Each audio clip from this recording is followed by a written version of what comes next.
Un jour, sur YouTube, plus précisément le 16 janvier 2008, une chaîne du nom de Kirby54VGR a vu le jour. Cette chaîne qui paraissait totalement normale est en réalité très intrigante. Bienvenue pour un nouveau top, pas un top 10 cette fois-ci mais plutôt un top 5, des personnages féminins issus des jeux vidéo non humanisés les plus... Je voulais vous parler d'un sujet assez tabou et épique. Il s'agit de l'amour et du fantasme de l'homme envers des Pokémon, plus couramment appelé la Poké... Suite à ces vidéos, ce youtubeur aux intentions malicieuses ne veut plus qu'on l'appelle par son ancien pseudo. Toi pour la justice. Non, tu m'appelles pas Kirby. Depuis ce temps, il avait totalement changé d'identité, comme si ses erreurs du passé le faisaient énormément énerver. Ce qui pourrait nous poser la question, est-ce que Astérion est un détraqué sexuel? Et voici la partie la plus choquante de cette vidéo. Et là, je suis en train de prendre mon air, plutôt mon air hautain. Et c'est le train de la hype, tout à fait.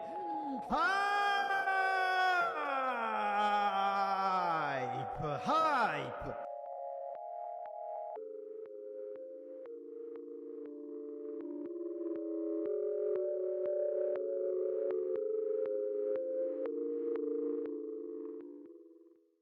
Sans oublier le fait qu'Astérion utilise des miniatures plutôt dérangeantes. Tous les extraits que vous venez de voir du début jusqu'à la fin de cette vidéo est en réalité des Lost Media. Mais toutes ces vidéos que vous venez de voir, c'est le sommet de l'iceberg.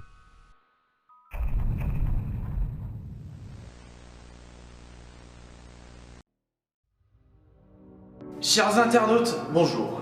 Je suis le professeur John Victor. Comme vous le savez tous, l'espèce humaine et plus particulièrement les hommes ont un réel besoin de se soulager tout en se faisant plaisir. Eh bien, pour faire court, le M plus Z est tout simplement la formule mathématique de la fête.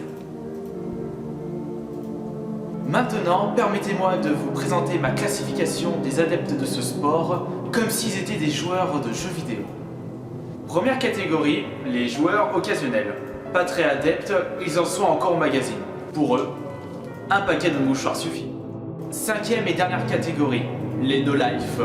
Le M plus 1 est devenu une drogue pour eux. Ils ne font que ça, ils ne sortent plus de chez eux. Et le voilà le problème, ils ne savent plus avec quoi s'essuyer. Donc du coup, ils sont obligés d'utiliser les moyens du bord. C'est reparti, sournois. Cool. PS3. Ange.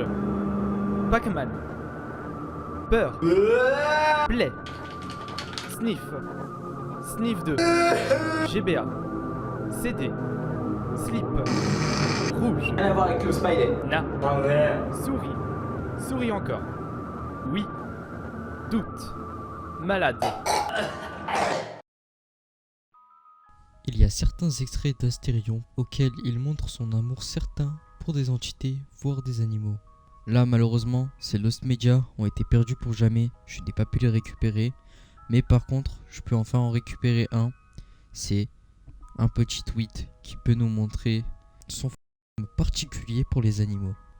Et sans compter les entités. Tout passe sous le fantasme de Corne 38. Malheureusement, suite à ces tweets, de nombreuses entités, y compris animaux, ont été victimes de ce fantasme-là.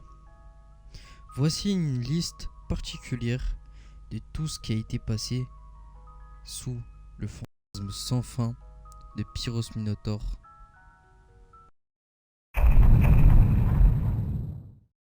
D'après tous les tweets de Pyros Minotaur et Corne 38, soit les identités cachées de Astérion, voici toutes les victimes de cette personne sans âme. Il y a encore d'autres entités que je ne peux pas encore citer parce que malheureusement les médias ont été perdus. Et dans ces médias, nous voyons Rouge the Bat et d'autres entités que je n'ai pas trouvées. Mais il y en a forcément.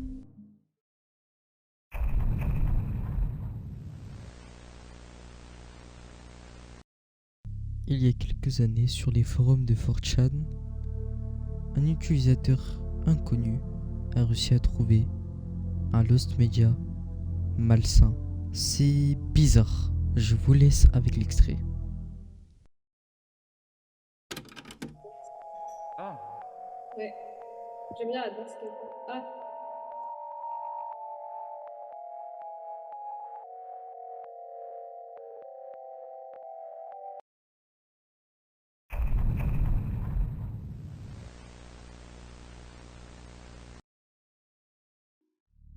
En conclusion, ce youtubeur qui était principalement basé sur le gaming nous cache quelque chose de plutôt sombre derrière cela. Derrière des comptes qui éprouvent ces fantasmes malicieux et une certaine identité qu'il veut à tout prix cacher, comme une sorte de complot. J'espère que vous avez apprécié cette vidéo. Cette vidéo m'a demandé beaucoup d'efforts, tels que psychologique et pour le montage. Il y a plein d'autres choses que je pourrais parler de ce cas, mais que je n'ai pas mentionné dans cette vidéo.